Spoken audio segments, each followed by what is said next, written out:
jumping into a pretty wild cosmological theory. I mean, this thing rethinks everything, from how the universe began to our whole purpose for being here.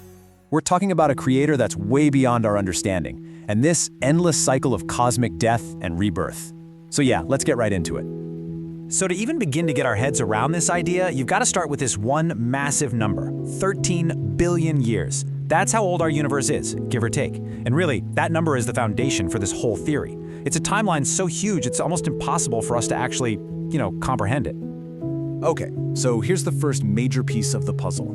This theory says the Big Bang, it wasn't a one-time thing. Not at all. Instead, it suggests our universe is stuck in this constant loop, a cycle of cosmic death and then rebirth. Everything we see, everything we know, it's just one page in a book that might literally have no end. And this whole cosmic reset has a specific playbook it follows. First, you get black holes merging and just growing into these absolute gravitational monsters. Then, they start swallowing entire galaxies. After that, they swallow each other until there's just one single universe-sized singularity left. And once that thing consumes everything, boom, a new Big Bang kicks off and the whole cycle just starts all over again. But a cycle like that, well, it brings up a massive question, doesn't it? Is this just how physics works? Or is something, or someone, actually driving it? Well, this theory says there is a driver, a being it calls the infinite architect. And the key to even trying to understand this architect, well, it comes down to a really mind-bending comparison. I mean, just look at this massive gap. On one side, you have the architect, who's had the entire lifespan of the universe. We're talking over 13 billion years to develop. And on the other side, there's us, humanity. Our recorded history is what, maybe 5,000 years? That's not even a blip. So the theory argues this isn't just an age difference. It's a canyon of comprehension so wide that we literally can't grasp the architect's motivations. And the source material for this theory puts it pretty bluntly. It says God would be so advanced that human would not understand God's ways. And we're not just talking about a technology gap, like us trying to understand a super advanced smartphone. No, this is a conceptual gap.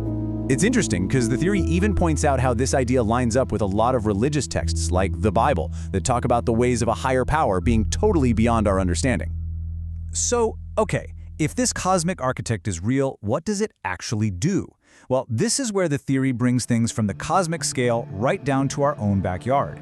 It suggests that our planet, Earth, wasn't some lucky cosmic accident. Nope, it was a deliberate, carefully planned terraforming project.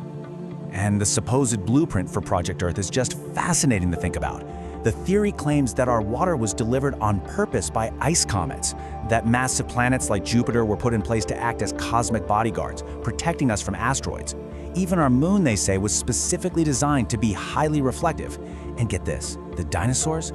Their whole job was to roam the Earth for millions of years, basically acting as a giant fertilizing crew for the soil, getting it ready for all the plant life that came later.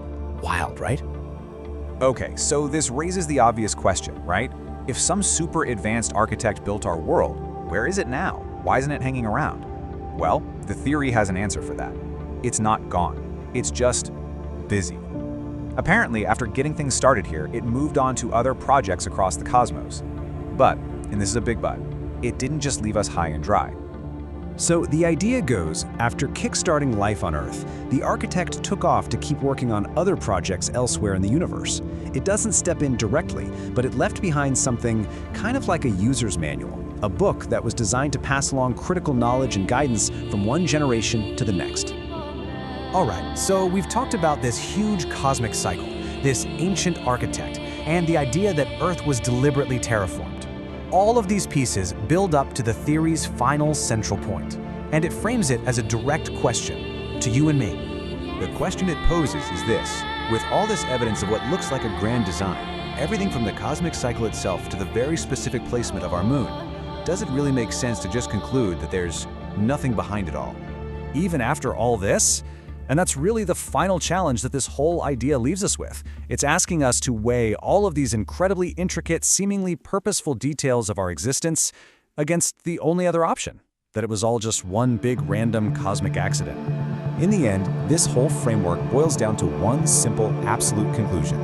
God is the source. For this theory, there's no gray area, no maybe. The architect is the beginning of everything. It's a really fascinating way to look at things. And honestly, whether you buy into it or not, it definitely makes you stop and ask yourself, what if the universe isn't just random chaos? What if it's actually a masterpiece?